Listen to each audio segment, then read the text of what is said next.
In the intricate world of parasitology, few organisms evoke both fascination and dread like Trypanosoma cruzi, the causative agent of Chagas disease. This microscopic parasite follows a complex life cycle intricately woven between insect vectors and mammalian hosts. The journey begins with Trypanosoma bug, commonly known as the kissing bug, as it feeds in the blood of mammals, including humans. Within its gut, Trypanosoma cruzi finds its first refuge. Trypanosoma cruzi undergoes a series of transformations, multiplying and differentiating into forms capable of infecting new hosts. Once mature, these parasites make their way to the bug's feces.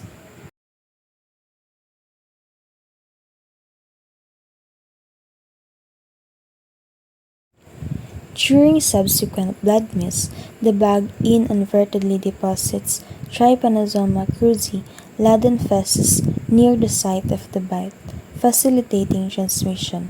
When the host scratches the bite wound, the parasites gain entry into the bloodstream.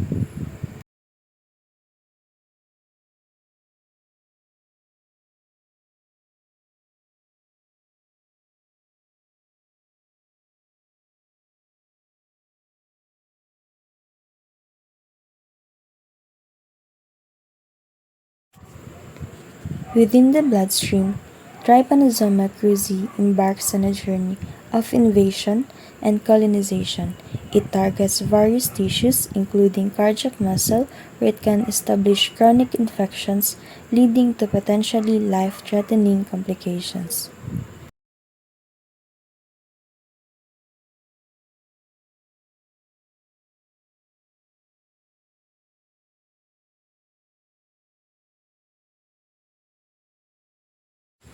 Once inside the host cells, the parasite replicates and evades the immune system, prolonging the cycle of infection. Some parasites transform into trypomastigotes ready to infect new cells or be taken up by another vector during a subsequent blood meal.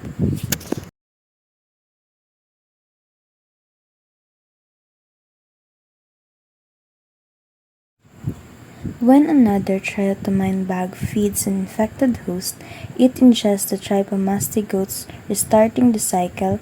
Thus, the intricate dance between Trypanosoma cruzi, insect vectors, and mammalian hosts continues.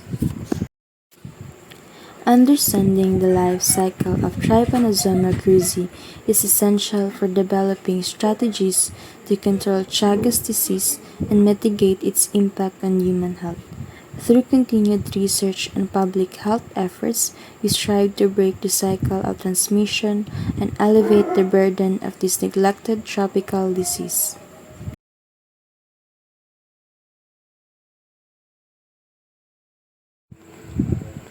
Chagas disease is primarily endemic to Latin America, where it affects millions of people.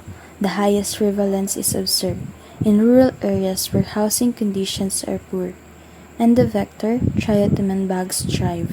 However, due to globalization and migration, cases have been reported in other regions, including the United States, Europe, and some parts of Asia.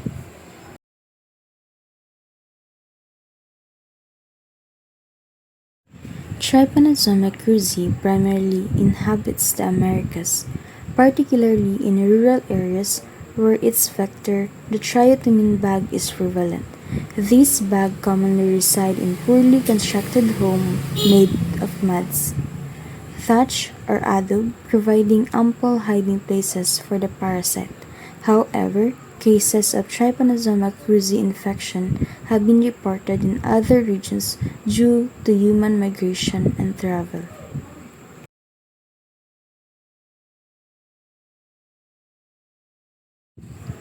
Trypanosoma cruzi, the flagellated protozoan responsible for Chagas disease, exhibits various morphological forms. It can take the shape of trypomastigotes, amastigotes, and epimastigotes.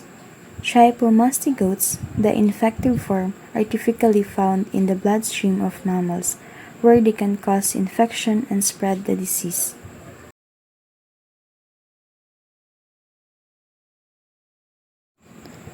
Trypanosoma cruzi, the causative agent of Chagas disease, can lead to both acute and chronic infections. In the acute phase, symptoms may include fever, malaise, and swelling at the site of infection. In the chronic phase, the parasite can cause serious complications such as cardiomyopathy and gastrointestinal issues, significantly impacting the health of infected individuals.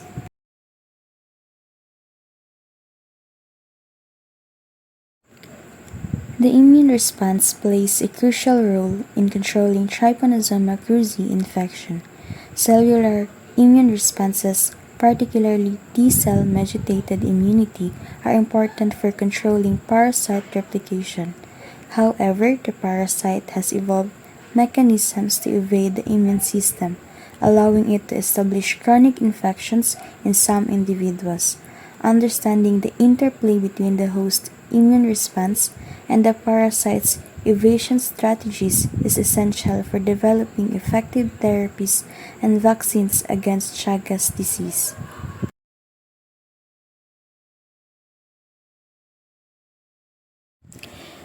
Diagnosing Trypanosoma cruzi infection typically involves a combination of methods, including serological tests such as ELISA and EPHA, PCR, and microscopy to detect the parasite. Serological tests are commonly used for screening, while PCR provides higher sensitivity for detecting the parasite's DNA.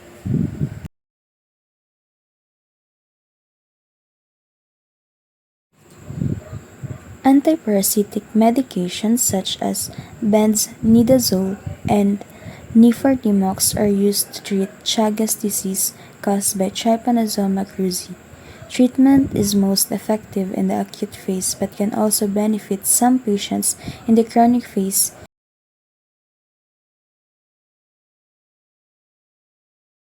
Preventing Trypanosoma cruzi infection involves controlling its vector, the triatomine bug, through insecticide spraying, improving housing conditions, and educational campaigns.